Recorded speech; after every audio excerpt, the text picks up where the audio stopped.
इसके अवसर पर आपने अपने छात्र छात्राओं को क्या कहा है, क्या मंत्र दिया है आपने? देखिए, ओवरऑल डेवलपमेंट के लिए ज़रूरी है 360 डिग्री डेवलपमेंट होना ज़रूरी है पर्सनैलिटी में। एकेडमिक एक्टिविटीज़ के साथ साथ ज़रूरी है एक्स्ट्रा करिकुलर एक्टिविटीज़ का भी डेवलपमेंट। और इसी को प्रमोशन के लिए हम लोग अपने यूनिवर्सिटी में डिफरेंट टाइप ऑफ क्लब्स हम लोग बनाए हैं, जैसे photography club, dancing club, music club, debate club, बहुत तरह के क्लब्स हैं। अभी हर साल पूरे साल भर बच्चे लोग इसकी तैयारी करते हैं और ये जो संदीपोत्सव है, संदीपोत्सव के माध्यम से हम बच्चे को प्लेटफॉर्म देते हैं उनके स्किल को, उनके कल्चरल स्किल को शोकेस करने के लिए। अभी आपने आज ये जो संदीपोत्सव 24 है, इसकी तैयारी बच्चे लोग पिछले 15-20 दिनों से कर रहे हैं डिफरेंट काइंड ऑफ कॉम्पिटिशन्स के थ्रू से, और आज इसका कल्बिनेशन हुआ है। बच्चे लोगों ने पिछले साल भी बहुत अच्छा काम किया था, बहुत अच्छा उन्होंने परफॉर्मेंस दिया था, और इस साल भी जो बच्चे लोगों ने जो ये ऑर्गेनाइज किया है, स्टूडेंट काउंसिल जो इस प्रोग्राम का जिस तरह से आयोजित किया है, इस तरह से तो हम लोग काफ़ी मोटिवेटेड हो गए हैं। पूरा यूनिवर्सिटी टीम काफ़ी मोटिवेटेड हो गई है और इसको हम लोग एनुअल इवेंट बना रहे हैं। हर साल इसका आयोजन हम लोग मार्च के महीने में करेंगे। Sir, you have told about 2 types of skills, soft skills and hard skills, please explain. देखिए, apart from academic excellence, job के लिए 2 चीज़ की बहुत ज़रूरत होती है। मैं हमेशा छात्रों को बोलता हूँ, एक होता है सॉफ्ट स्किल और दूसरा होता है हार्ड स्किल। सॉफ्ट स्किल का मतलब होता है कम्युनिकेशन स्किल्स, पर्सनैलिटी डेवलपमेंट्स। ये पूरे सिर्फ हमारे यूनिवर्सिटी या बिहार में ये प्रॉब्लम नहीं है, यह प्रॉब्लम हर एक institutions all over the country face कर रही है। होता क्या है, अपने कंट्री में वर्नाकुलर बहुत ही स्ट्रांग है। अगर आप तमिलनाडु में जाएंगे तो वहाँ पे तमिल बहुत स्ट्रांग है। अगर कर्नाटका देखेंगे तो कन्नड़ बहुत स्ट्रांग है। आंध्रा में तेलुगु स्ट्रांग है। महाराष्ट्र में मराठी स्ट्रांग है। उड़ीसा में उड़िया स्ट्रांग है। बंगाल में बंगाली स्ट्रांग है। और बिहार यूपी में हिंदी बहुत स्ट्रांग है। लेकिन जब नेशनल प्लेटफॉर्म पे, जब एम्प्लॉयमेंट में नेशनल और इंटरनेशनल लेवल पर जब प्लेसमेंट्स होता है, तो उस टाइम में जो रिक्रूटर्स होते हैं वो देखता है कम्युनिकेशन स्किल्स इन इंग्लिश देखती है और एक ओवरऑल बॉडी लैंग्वेज देखती है। तो हम लोग कम्युनिकेशन स्किल्स को इम्प्रूवमेंट करने के लिए राइट फ्रॉम डे वन हम लोग प्रयासरत हैं, और हमने ऑलरेडी हम अपने एकेडमिक टीम को बोल दिया है जो राइट फ्रॉम डे वन आप इनका कम्युनिकेशन पे आप काम करें, so that at the end of the first year only they should be well versed in English as a communication language.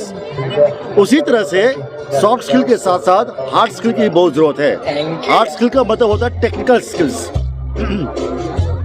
होता क्या है, यहाँ पे बच्चे एग्ज़ाम पास करने के लिए थ्योरी पे ज़्यादा इंफेसिस देते हैं, पास कर जाते हैं, लेकिन उनका जो टेक्निकल स्किल्स होता है उस लेवल तक नहीं पहुंच पाता है। टेक्निकल स्किल्स को इम्प्रूव कर, और दूसरी बात क्या है, जैसे ही यूनिवर्सिटी से पास आउट होता है स्टूडेंट, इंडस्ट्रियल रिक्वायरमेंट बहुत ज़्यादा चेंज हो जाती है। इन इंडस्ट्री 4.0 टेक्नोलॉजी का जो शेल्फ लाइफ है, जितना मोबाइल का शेल्फ लाइफ है उतना ही टेक्नोलॉजी का शेल्फ लाइफ है। हर 6 महीने में हम लोग मोबाइल फ़ोन बदलते हैं, टेक्नोलॉजी की भी एज उतना ही है। इसके लिए हम लोगों ने क्या किया है,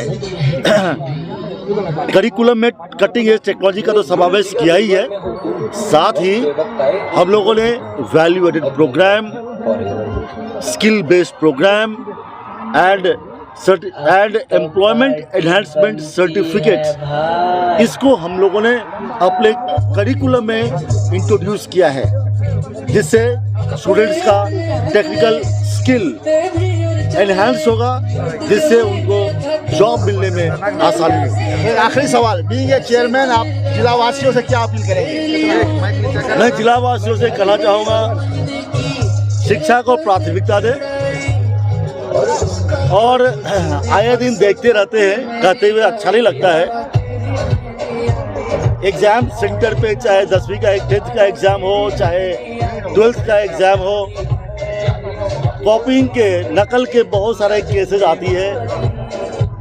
हम कहना चाहेंगे, आज भी हमने कहा है, नकल करने से, आप कॉपी करने से आप यूनिवर्सिटी का एग्ज़ाम या बोर्ड का एग्ज़ाम पास तो कर सकते हैं, क्योंकि पेपर सबके सेम हैं। लेकिन जो लाइफ का एग्ज़ाम होता है, आप नकल करके नहीं पास कर सकते हैं, क्योंकि वहाँ पे पेपर्स डिफरेंट होता है। इसके लिए आप सिर्फ पास करना है, उसके पीछे ना भागे, बल्कि आपका जो एक्चुअल जो फंडामेंटल्स है उसके पीछे जाए, और जो क्वालिटी एजुकेशन है उसको आप लोग परसुएट करें। और सिर्फ बिहार की अपने लिमिटेशंस हैं, बिकॉज लैंड लॉक्ड स्टेट है, यहाँ पे कोई पोर्ट नहीं है, यहाँ पे कोई रॉ मटेरियल नहीं है, इंडस्ट्रीज यहाँ पे हो सकता है। यहाँ पे अगर बिहार का अगर विकास हो सकता है, मिथिला का विकास हो सकता है, तो वो शिक्षा से हो सकता है। तो हम यहाँ के जिलावासियों से कहना चाहेंगे, invest as much as possible in quality education, सिर्फ एजुकेशन नहीं, इन क्वालिटी एजुकेशन। वही सिर्फ एजुकेशन ही यहाँ का भविष्य बदल सकता है। और दूसरी बात हम कहना चाहेंगे, बिहार का जो इमेज है कंट्री में और पूरे वर्ल्ड में एज अ लेबर स्टेट, अभी तक बिहार अनस्किल्ड लेबर हर जगह भेजता आया है। हम आप लोगों से कहना चाहेंगे, आप सब तक ये मैसेज पहुंचाएं, संदेश पहुंचाएं, जो अगर भेजना ही है तो स्किल्ड मैन पावर भेजें, और पूरे विश्व में भेजें, जिससे क्या